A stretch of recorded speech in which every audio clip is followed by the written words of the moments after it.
அருந்தமிழர்களுக்கு வணக்கம். தொடர்ச்சியாக எங்களுக்கு பேராதரவை கொடுத்து கொண்டிருக்கும் அத்தனை நல்லுணங்களுக்கும் எங்களோட நன்றி. எங்களோட எல்லா காணொலிகளையும் பார்க்கக்கூடிய அத்தனை பேரும் மறக்காமல் சப்ஸ்கிரைப் பண்ணுங்க. ஏன்னா வரக்கூடிய அத்தனை பேரும் 88% மேலே சப்ஸ்கிரைப் பண்ணாமல் பார்த்துட்டு போகிறாங்க அப்படின்னு. நீங்கள் கொடுக்கக்கூடிய இந்த பெல் பட்டன் அழுத்தி நீங்கள் கொடுக்கக்கூடிய சப்ஸ்கிரைப் பண்ணுறது தான் எங்களை இன்னும் மேலும் உற்சாகப்படுத்தி நிறைய காணொலிகள் புது புது விஷயங்களை உங்களுக்கு கொண்டு வந்து சேர்க்கறதுக்கு உதவும். மறக்காமல் சப்ஸ்கிரைப் பண்ணுங்க, பெல் பட்டன் அழுத்துங்க. நன்றி. வணக்கண்ணே. வணக்கம் சசி, சொல்லுங்க. அரசியல் பரபரப்பா போயிட்டு இருக்கு. ஒரு இடத்துலயும் கட்சிகள் இன்னும் சீட்டு பேரம் நடந்து கொண்டு இருக்கு. முக்கியமா பேசப்பட்ட காங்கிரஸ் இன்னைக்கு கூட்டணியில இருக்குமா இல்லையா, தாவேகா பக்கம் தாவுமா அப்படின்னு பின்னணி எல்லாம் நம்ம பேச தேவை இருக்குது. பிரதம மந்திரி வந்துட்டு போனாரு, சும்மா போகல, போகும்போதே வால் குடிச்ச மாதிரி எடப்பாடியை கூட்டிட்டு போயிட்டாரு. அதுல என்ன நடக்குது அப்படின்றத பார்க்க வேண்டியிருக்குது. நிறைய விஷயங்கள் பேச வேண்டியிருக்கு, பேசுவோம். இப்ப பிரதம மந்திரி வந்துட்டு போன விவகாரம் அதிமுகவை பொறுத்தவரை கிட்டத்தட்ட ஒரு பின்னடைவு தான் அப்படின்றதுதான் நம்முடைய பார்வை. என்னன்னா, நீங்க ஆரம்பத்துல இருந்தே நீங்க முதல்ல அந்த பெரியாருடைய பேனரை வச்சிருந்தாங்க, அதை கழட்டுனாங்கன்னு ஒரு இஷ்யூ வந்துச்சு. அதாவது பரவாயில்லன்னு வச்சுக்கோங்க, மேடையில பிரதம மந்திரியுடைய பிளக்ஸ் அனைத்து கட்சி தலைவர்கள் மதுரையில பேசின மேடையில எம்ஜிஆர் மாதிரி 2 விரல காட்டிட்டு இருக்கிற படம் இருந்து உடனே அதை அகற்ற சொல்லி ஏற்கனவே அவர் இங்க கோயிலுக்கு போயிட்டு போகும்போது கோயில் முன்னாடி வச்சிருந்த அதே பேனர் கொண்டு வைக்கிறாங்க. மீனாட்சி அம்மன் கோயில் பக்கத்துல வச்சிருந்த பேனர் தூக்கி கொண்டு உள்ள கொண்டு வைக்கிறாங்க.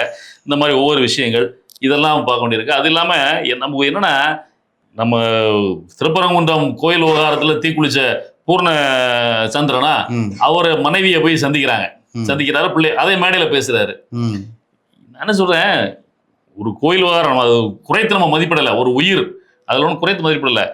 வேற என்னென்ன பிரச்சனைகளுக்காகவோ எவ்வளவோ இழப்புகளை நம்ம சந்திக்கும் பொழுது வராத பிரதம மந்திரி, ஒக்கி புயல்ல எவ்வளவு பேர் செத்து போனானுங்க, கடல்ல மாட்டிட்டு செத்து போனானுங்க, இந்த மாதிரி பல விஷயங்கள்ல வராத பிரதமர் தேர்தல் வருதுன்னா மட்டும் வராரு. அதுவும் இந்த மத பிரச்சனையாக்குறது, இதெல்லாம் அதிமுக நியூட்ரலான வாக்காளர்கள் இருக்காங்கல்ல, நியூட்ரலான வாக்காளர்கள் இதை எப்படி பார்ப்பாங்க அப்படின்னா கொஞ்சம் கடுமையானதுதான். அதனால இது அவங்க அந்த தேர்தலை முழுக்க திருப்பரங்குன்றத்தை முழுக்க இந்த தேர்தலுக்கான ஒரு அரசியலா தான் அவங்க மையப்படுத்தியே வந்துகிட்டு இருக்காங்க.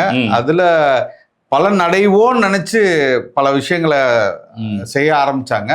அது அவங்களுக்கே பின்விளைவை ஏற்படுத்த ஆரம்பிச்சோன்னா கொஞ்சம் கொஞ்சமா அவங்க பாருங்க, ஜல்லிக்கட்டுக்கான கிரெடிட்டை தான் எடுத்துக்கணும்னு பேசுறாரு.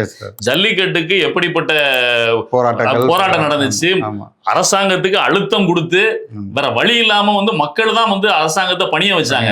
ஆனா அந்த ஜல்லிக்கட்டுக்கான அவசர சட்டத்தை நாங்க தான் போட்டோம், காங்கிரஸ் திமுக ஆட்சி இருக்கும்போது ஏதாவது பண்ணாங்களா அப்படின்னு கேக்குறாங்க. நம்ம அதுக்காக பிரதம மந்திரி கேட்கறத குறைச்சு மதிப்பிடல. காங்கிரஸ் திமுக கூட்டணி ஆட்சி இருக்கும்போது தமிழகத்தினுடைய நலன், மாநில நலன் உடனே பேணிட்டாங்களான்னா ஒரு வெங்காயமும் பண்ணல. அது அடுத்த விஷயம்.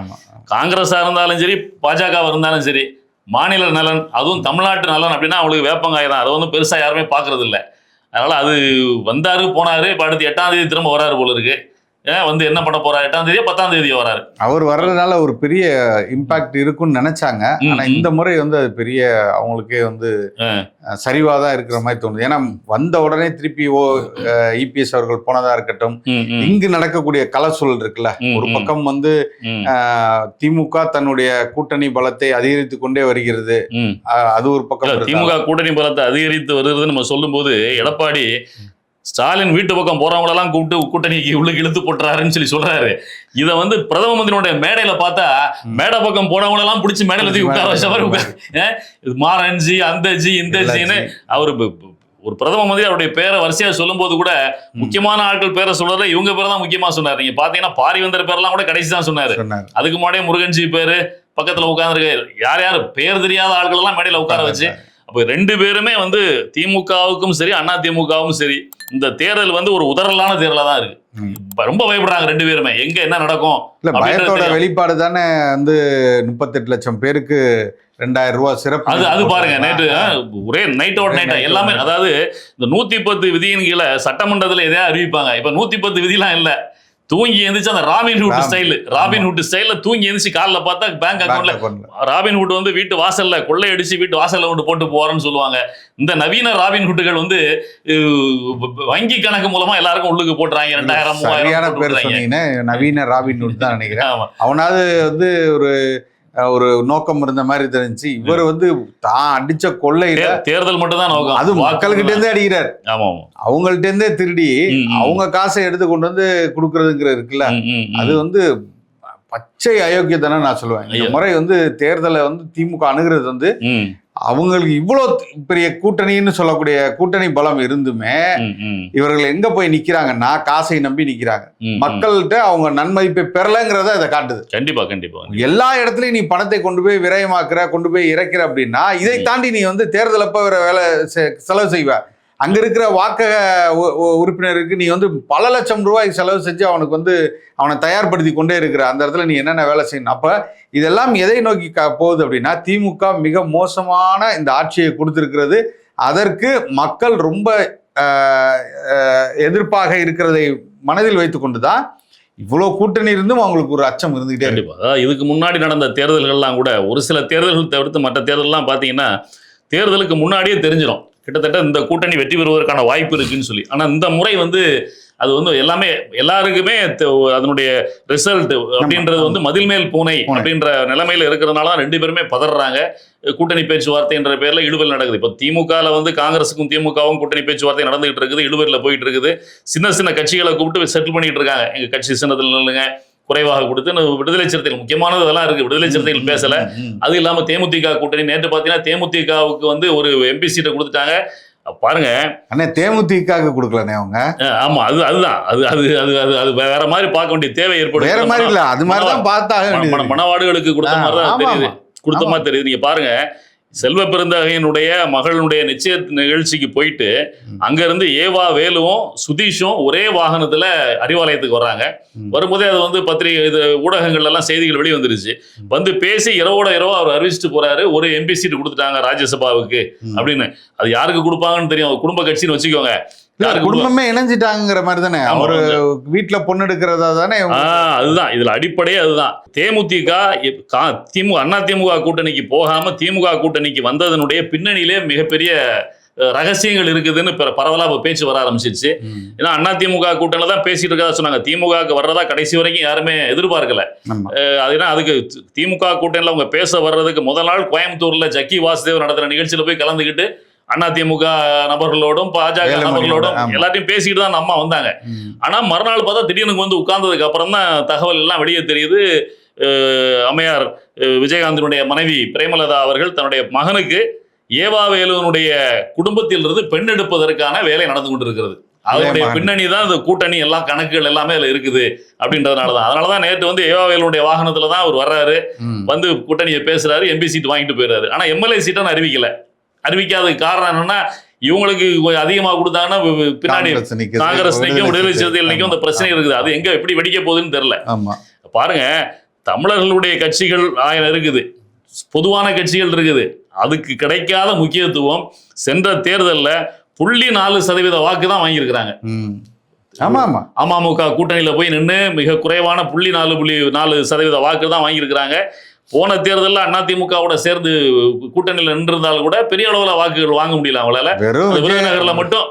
விருதுநகர்ல மட்டும் அது சமூக வாக்குகளை நம்பி அந்த வேலை கொஞ்சம் வாக்குகள் வாங்கினாங்க. அந்த சமூக ஆட்களை நம்பி கொஞ்சம் வாக்குகள் கிடைத்தது. ஆனா அவங்கள மட்டும் உடனடியா பேசி ஃபைனலைஸ் பண்றாங்க. காங்கிரஸ் இழுபறியில ஓடிக்கிட்டு இருக்கு, முடிய ஆகுதுங்கிற மாதிரி.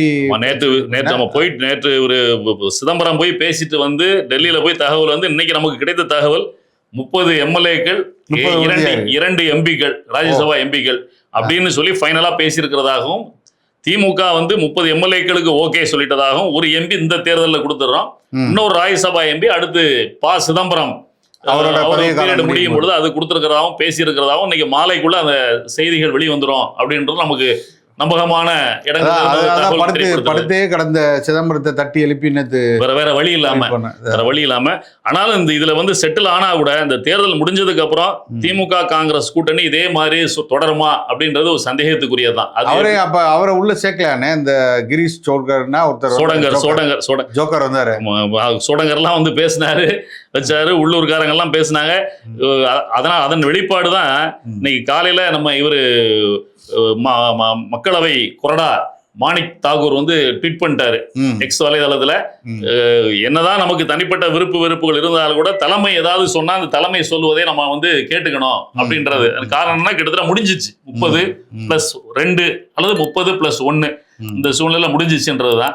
ஆனா இது வந்து தேர்தலுக்கு அப்புறம் திமுக காங்கிரஸ் கூட்டணி விரிசல் வருமா வராதான்றது விஜய் எவ்வளவு சதவீத வாக்குகள் வாங்குறாருன்றதை பொறுத்து இருக்குது. ஓரளவுக்கு வாக்குகள் விஜய் வாங்கிட்டாருன்னா தேர்தலுக்கு அப்புறம் காங்கிரஸ் கண்டிப்பாக விஜயனுடைய ஸ்டாண்ட் எடுத்து விஜய் பக்கம் போய் திமுகவுக்கு எதிராக மிகப்பெரிய அரசியல் பண்ணும். என்னண்ணே நீங்க வந்து இந்த கள்ளக்காதல் மாதிரியே சொல்றீங்க, இன்னும் கை பின்னாடி இப்படி போட்டுக்கிட்டு தான் இருக்காங்கிறீங்க. அதுல மாட்டுக்கிறதே கிடையாது. ரெண்டு ராகுல் கட்சி தான் பார்த்தா அந்த கட்சியும் ராகுல் வந்து மனசு விரும்பி இங்க வரவில்லை, அதுல மாட்டுக்கிறதே கிடையாது. வேற வழி இல்லாம சோனியாவுடைய அழுத்தத்துக்காக தான் இது நடந்திருக்கு. சோனியாவுடைய ஆள் தான் ப. சிதம்பரம், அதனால அவரு போய் பேசுனாலதான் அந்த வேலை நடந்திருக்குது. ஆக இந்த திமுக கூட்டணி இந்த நிலைமையில போயிட்டு இருக்குது. அதிமுக கூட்டணி எடுத்துக்கிட்டீங்கன்னா அங்க வந்து அதிமுகவுக்கு எந்த விதமான ஹோல்டும் இருக்கிற மாதிரியே தெரியல. பிஜேபியை நம்பிதான் எல்லாமே செய்யணும் அப்படின்னு நான் ஒரு புகைப்படம் பார்த்தேன். அவர் ஏதோ ஒரு புதிய பாரதம் கட்சியோ இல்ல ஏதோ ஒரு சிறிய சாதி கட்சி மாதிரி தான் அந்த ஓரமா அவர் எடப்பாடி அவர்கள். இல்ல ஆமா, நீங்க பியூஷ் கோயல் தலைமையில பிரதம மந்திரி வந்துட்டு போனதுக்கு அப்புறம் நடந்த கூட்டத்துல 10-11 தான் எடப்பாடியை உட்கார வச்சு கூட்டம் நடத்துறாங்க. உடனடியாக பின்னாடி வர சொல்றாங்க. ஸோ இது எதை நோக்கி போகுது அப்படின்றது தெரியல. சொல்ற மாதிரி 70 சீட்டை எடுத்துக்கிட்டு நாங்க பிரிச்சு கொடுப்போம்னு சொல்ல போறாங்களா பிஜேபி மற்றவங்களுக்கு? ஏன்னா இப்போ டிடிவி தினகரன் நிலைமை வேற கவலைக்கிடமா இருக்குது. டிடிவி தினகரனை எடப்பாடி எதை நம்பி கூப்பிட்டாரோ அதுக்கான காரியம் கனிந்து வரல. வேற மாதிரி ஓபிஎஸும் சசிகலாவும் வேற லைன்ல போயிட்டதுனால அவருக்கு என்ன சீட் கொடுக்கறதுன்றது இருக்கு. அவரை சில அஷூரன்ஸ் கொடுத்து தான் பிஜேபி அழைச்சிட்டு வந்திருக்காங்க. அதனால அது சிக்கல் இருக்கு. இன்னொரு கதை கூட சொல்றாங்க, சசிகலாவையும் உள்ளுக்கு கொண்டு வரதுக்கான வேலையை பிஜேபி செஞ்சுக்கிட்டு இருக்காங்க. அவங்க தான் தனி கட்சின்னு போயிட்டாங்கல்ல, அவங்க கட்சி பேரை அறிவிக்கட்டும், அவங்களுக்கு ஏதாவது சீட்டை கொடுத்து உள்ளுக்கு கூப்பிடுங்க, ஓபிஎஸ் வந்து திமுகவுக்கு போனதை சரி கட்டுவதற்கு இதை பயன்படுத்திக்கலாம் அப்படின்னு சொல்லி அங்க அழுத்தம் கொடுக்கறதாகவும் அதுக்காக தான் இவர் அங்க போனாரோ. நீங்க வெளியே வந்த உடனே பத்திரிகையாளர்கள் எடப்பாடிட்ட கேட்கறாங்க, என்னங்க இப்போ என்ன ஆச்சுன்னு சொல்லி கேட்கும்போது எல்லாம் ஒண்ணும் இல்ல, சும்மா பார்த்து அங்க பேசுறதுக்கான வாய்ப்பு கிடைக்கல, பிரதம மந்திரினால அவர் கொஞ்சம் வேகமா வேலையா இருந்தாரு, அதனால எனக்கு அப்பாயின்மெண்ட் கிடைச்சதுனால நான் டெல்லிக்கு வந்து பார்த்துட்டு போயிடுவோம் வந்தேன்னு சொல்லி சொல்றாரு. சசிகலாவை பத்தி பேசும்போது அது முடிஞ்சு போனாங்க விடுங்கன்னு போறாரே தவிர அது அவர் எரிச்சல் பட்டு அந்த கேள்வியை தவிர்த்ததுல இருந்தே நம்ம புரிஞ்சுக்கலாம். சசிகலா விவகாரம் அங்க பேசப்பட்டிருக்கு, பூதகரமாக மாறிக்கொண்டு பேசப்பட்டிருக்கு. அவங்களும் ஒரு கட்சி ஆரம்பிக்கிறாங்கன்ற போது அவங்களுக்கு சீட் எடுத்து உள்ளுக்கு இழுத்து போடுங்க, வேற வழி இல்ல அப்படின்னு ஒரு அழுத்தம் கொடுக்கறதாகவும் தகவல் தெரியப்படுது. ஆக திமுக அதிமுக கூட்டணி இப்படி போயிட்டு இருக்கு.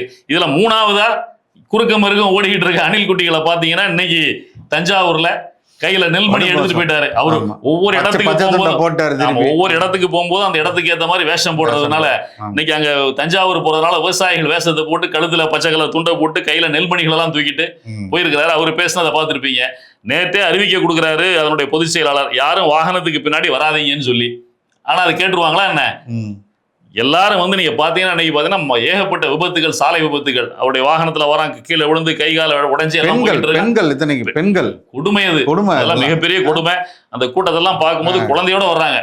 ஏன் குழந்தைகளோட வருவதற்கு அனுமதி இல்லை, கற்பனைக்கு அனுமதி இல்லைன்னு இது பேசுறாரு. இன்னைக்கு கையில குழந்தையோட வந்து இன்டர்வியூ கொடுத்துட்டு இருக்காங்க. ஸோ எதுலையுமே கட்டுப்பாடுன்றதே கிடையாது. ஸோ விஜய் இந்த நிலைமையில அவர் போயிட்டு இருக்கிறாரு. அவ்வளவுதான், விஜய் தனிமைப்படுத்தப்பட்டாருங்கிறது தான் இப்ப ஒரே இது இல்லையா? வந்து ஒரு முடிவு வந்துருச்சு அவங்களுக்கு. காங்கிரஸ் ஏதாவது நடக்கும் வருவாருன்னு எதிர்பார்த்துட்டு இருந்தாரு, வந்திருக்காரு. ஆமா அதுக்கான வாய்ப்பு. இன்னொருத்தர் வந்திருக்காருனே மறந்துட்டீங்க, யார சொல்லுங்க? பன்ரொட்டில இருந்து அது போயிட்டு இருக்குது.